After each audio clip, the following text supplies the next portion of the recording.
So we are here at the FITC Mobile in Toronto, and next to me there's Dom, and he just told me that he's publishing a new book called 140 Characters, and I would like to know more about the book. Sure.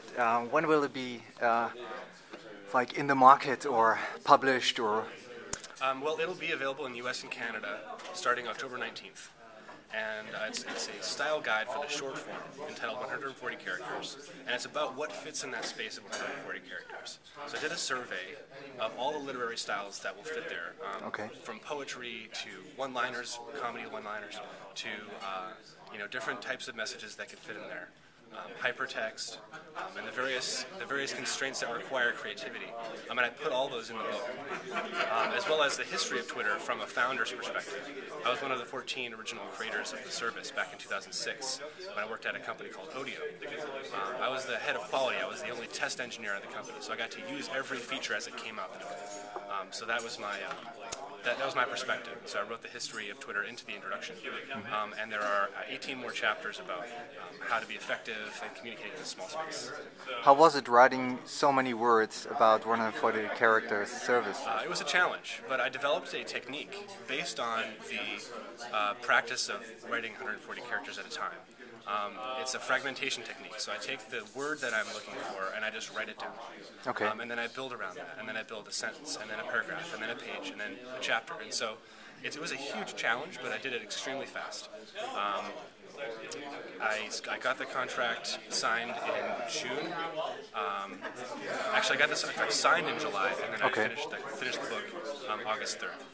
So it will be published in a normal bookstore? But it'll be in bookstores. We're getting the translation rights nailed down right now. If you're interested in translating the book, by the way, you can talk to my agent. Go to 140characters.com and look for Erin. She's my agent. She's doing the translation rights. And it is going to also be published in iPhone application form. So my strategy originally was to publish an iPhone app and a PDF and just sell that. So I wrote an article about that strategy, and it got picked up by the New York Times. And an agent in New York named Erin Malone was reading on a weekend and read this blog and got interested in the project and signed me up, helped me find a publisher. And so the iPhone app strategy turned into a print strategy, which is driving now the iPhone app development. So I'm now here at this conference on my off hours working on the iPhone app version, which will be in hypertext, and it'll be available worldwide at the same time that the book is available in print in the US and Canada. Okay.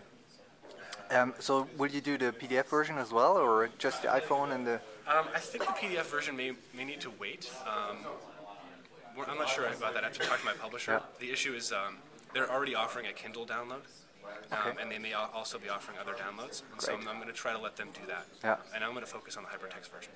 Great. So when was the release date of the October 19th. Okay, so we are looking forward to the book, and thank you for the information. Thank you very much, Martin. Thanks. Bye. You can only create what you can imagine.